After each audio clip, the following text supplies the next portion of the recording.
You knew Sheryl Swoopes was going to add her 2 cents here.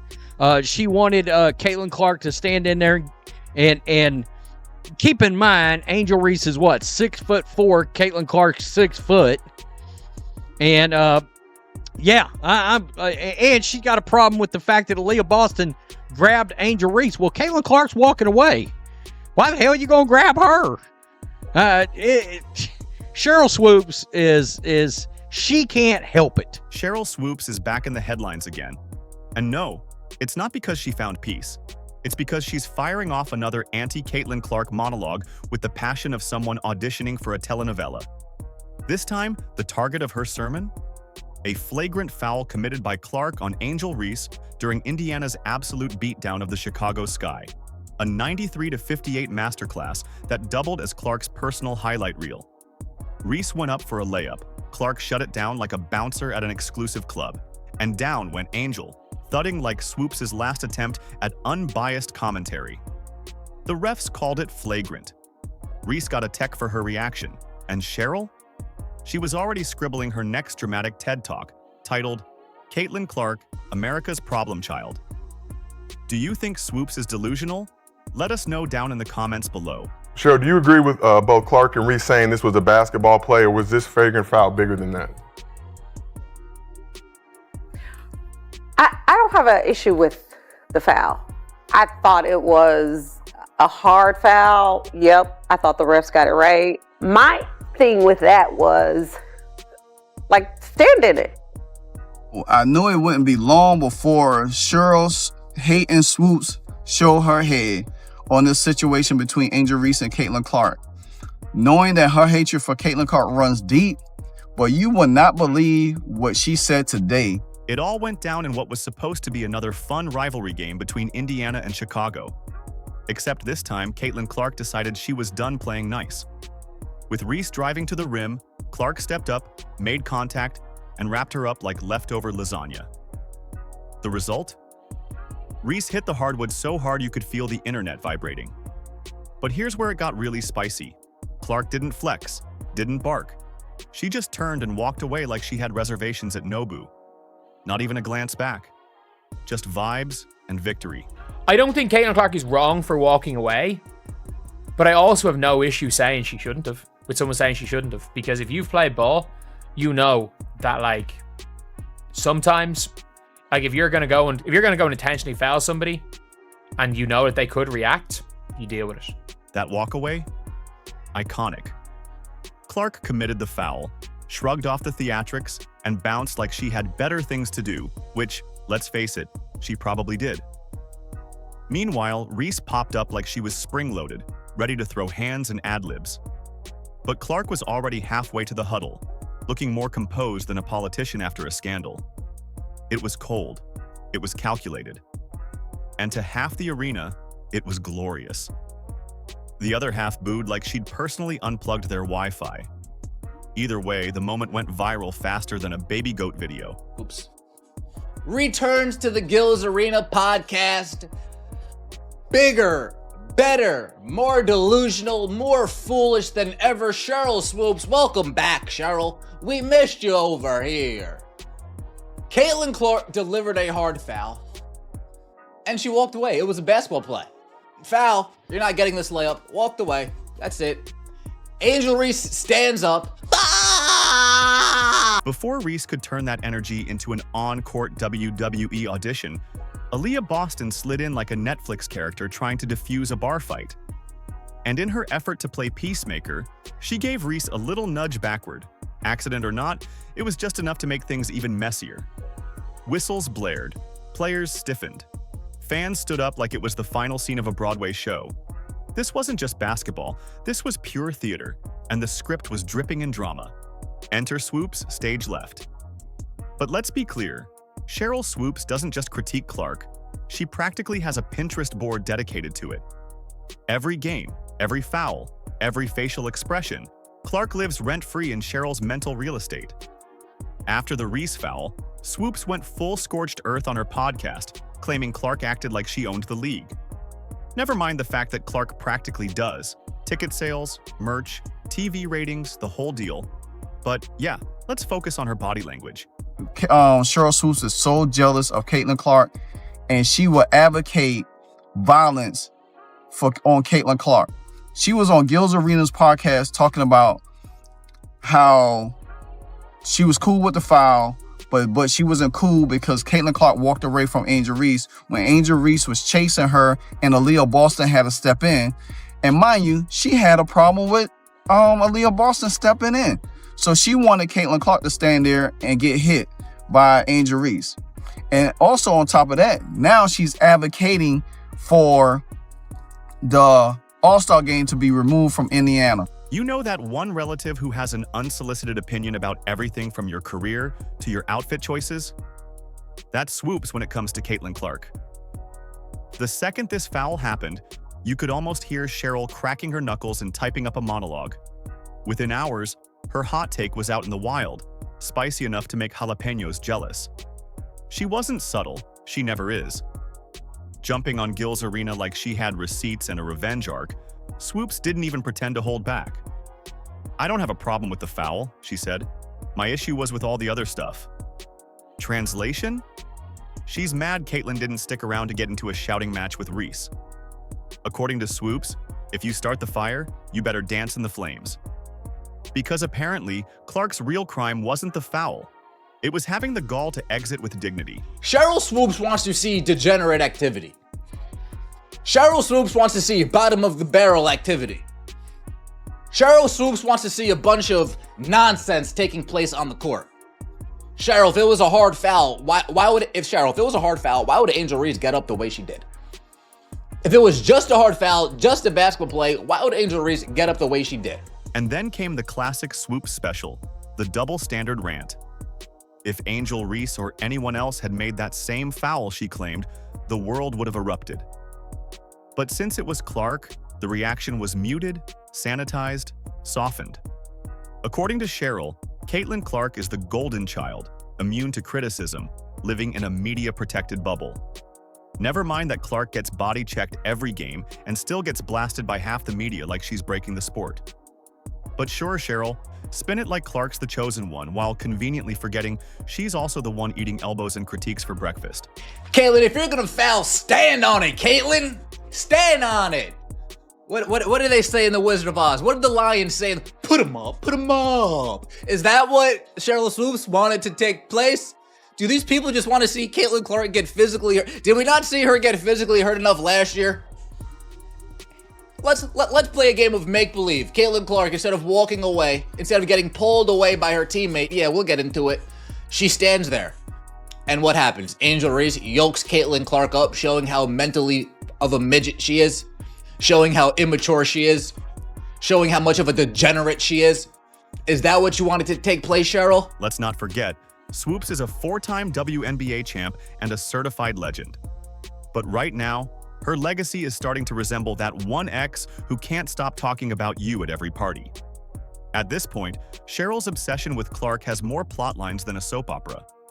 When Clark was shattering records, Swoopes downplayed it. When Clark hit logo threes like they were free throws, Swoopes said, "Let's see her do it against real competition." If Clark walked on water, Swoopes would demand to see if she could swim. I mean, she got so much hate in her heart for this 6-foot white girl that's playing in the league, dominating everything. Fans aren't blind. They've picked up on the pattern. It's no longer analysis, it's a vendetta. The kind of relentless fixation that makes you wonder if Caitlin Clark accidentally took Sheryl's parking spot one day. And while Clark keeps making history and rewriting the rules, Swoopes is stuck writing bitter scripts with the same predictable ending. Downplay, discredit, repeat. And let's talk about irony for a second. This is a player who once carried the WNBA on her back, now dragging the league's newest star like she's a burden. Swoopes wants the WNBA to grow, but only on her terms. Only if the spotlight shines where she deems it worthy. Heaven forbid a 22-year-old from Iowa comes in and sells out arenas faster than most teams can update their Twitter feeds. It's amazing how different somebody like Cynthia Cooper is to Sheryl Swoopes. They played together, but the difference in the hateration, the pettiness, the jealousy that comes from one former player versus the other former player is stark. Maybe that's the part that stings the most. Clark isn't just good. She's transformational. She's doing what hasn't been done, changing the game and the audience, bringing new life and energy, all while keeping her head down and letting her game do the talking. That kind of presence doesn't need approval from the old guard. It just needs room to run. And while Swoopes continues trying to write her own version of the narrative, Clark just keeps writing history. Triple doubles, record ratings, sold-out crowds. These are not flukes. They're facts. And they're happening whether Sheryl likes it or not. You asked me about Caitlyn. If you're going to break a record, to me, if it's legitimate, you have to break that record in the same amount of time that that player set it. Okay. Right? So if Kelsey Plum set that record in 4 years, well, Caitlyn should have broke that record in 4 years.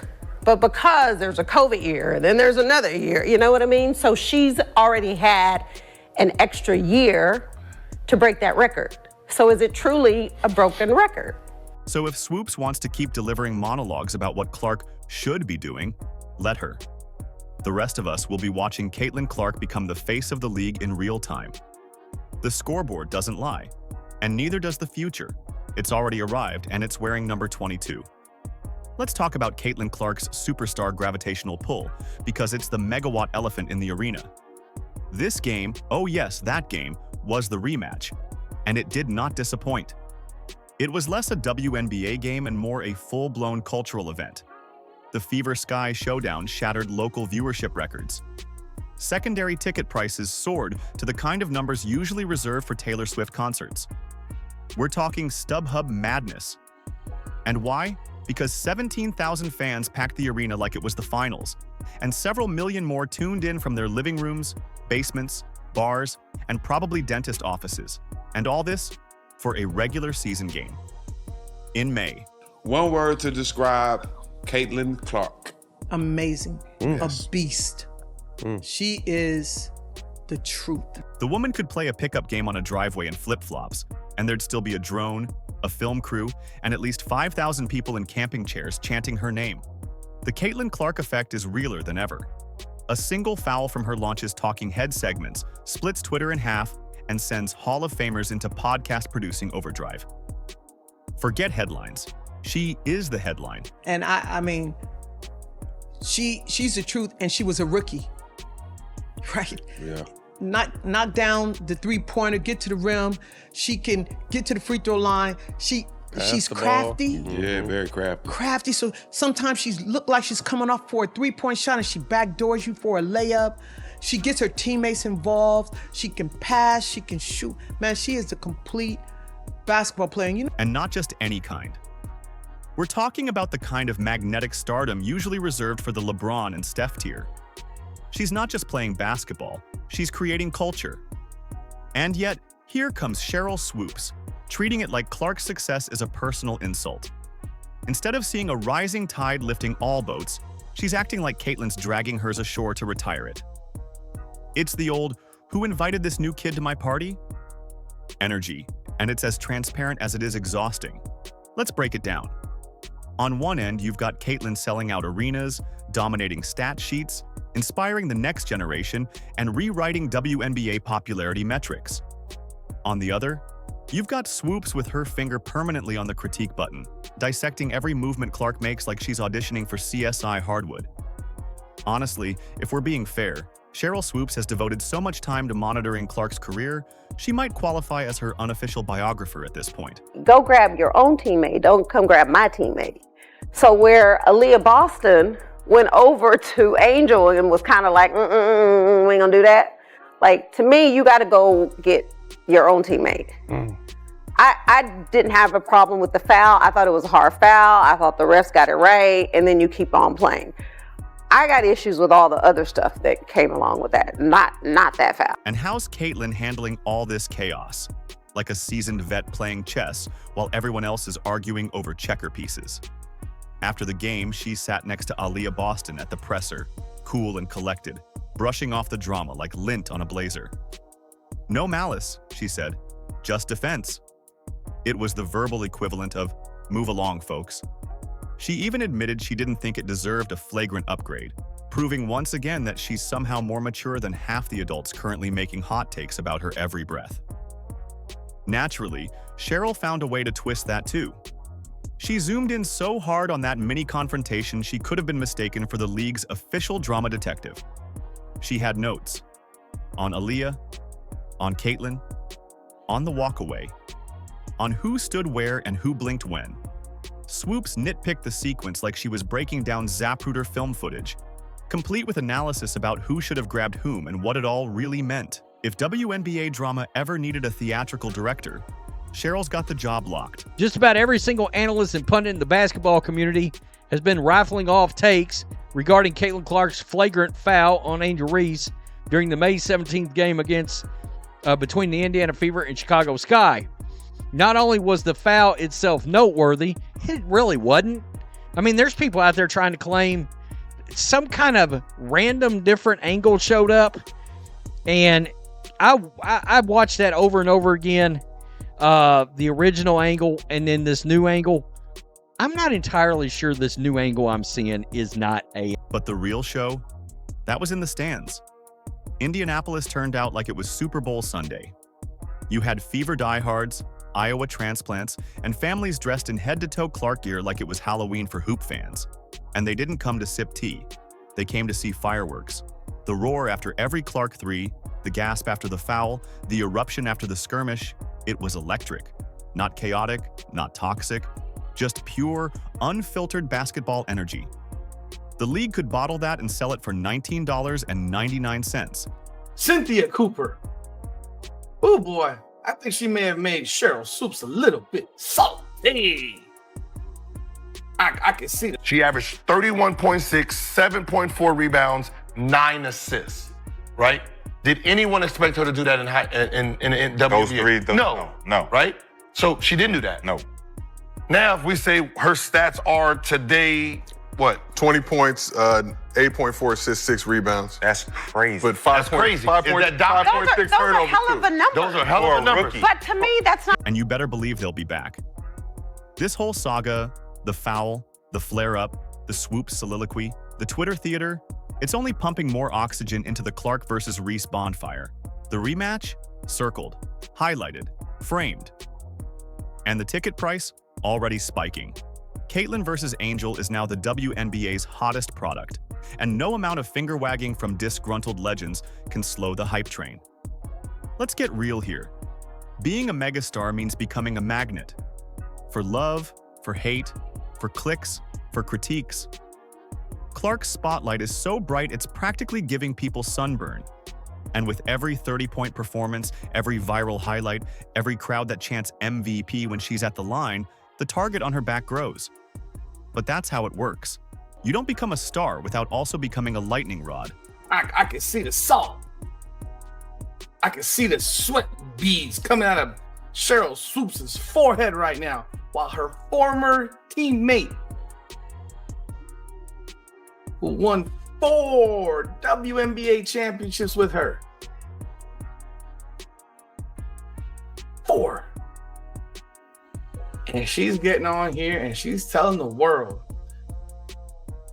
Caitlin Clark is the truth. So for every fan holding up a homemade Caitlyn is Queen sign, there's a Sheryl Swoopes in the background squinting skeptically and muttering something about the good old days. And you know what? That might be the best compliment Clark's received yet. You're not truly at the top until someone who used to be the top won't stop critiquing your parking stance. Still, Sheryl's going to Sheryl. She's got opinions, and she's not shy. But when those opinions consistently swing like a pendulum stuck in a grudge, people notice. They see the contradiction, the bitterness, the unwillingness to let a new era unfold without complaint. And more than that, they see Clark continuing to rise, despite the noise. The Indiana Fever are that golden destination, and I can't help but laugh to the fans and the people online and the media commentators, unfortunately, who said that nobody wanted to play in Indiana. That doesn't make any sense. So while Sheryl Swoopes polishes her next paragraph-long complaint, Caitlin Clark is busy prepping for another game, another sold-out crowd, and another box score that reads like a prophecy. She's not distracted, she's not deterred, she's dominating. The truth? Caitlin Clark is the lifeblood of the league right now, the oxygen in the WNBA's lungs.